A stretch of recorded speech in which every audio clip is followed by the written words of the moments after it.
Burada sual çıxır. Rəşad qardaş, namazdan sonra edilən zikirlər çoxdur.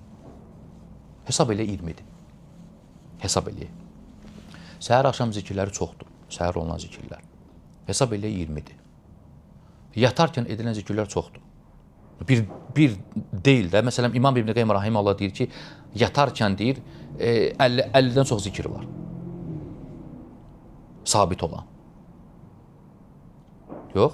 İndi bir sual verə bilər ki, Rəşad qardaş, mən bu səhər-axşam zikirlərini etmiş sayılmağım üçün o zikirlərin əvvəldən axıra qədər hamısını etməliyəm?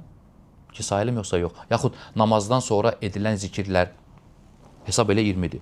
20-sini də etməliyəm ki, namazdan sonra edilən zikirləri etdim deyim özümdə. Yaxud yatarkən edilən zikirlər hamısını etməliyəm.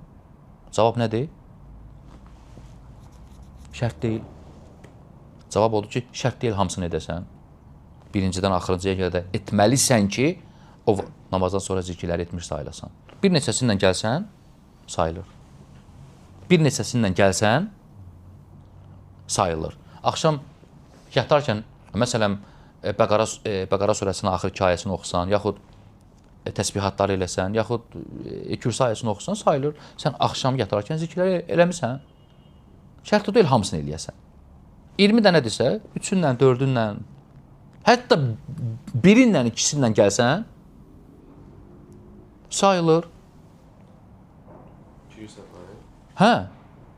Misal üçün, sən namazdan sonra Selamun Aleyküm və Rəhmətullah, Selamun Aleyküm və Rəhmətullah. Düzdür, səhih? Estağfurullah, estağfurullah, estağfurullah.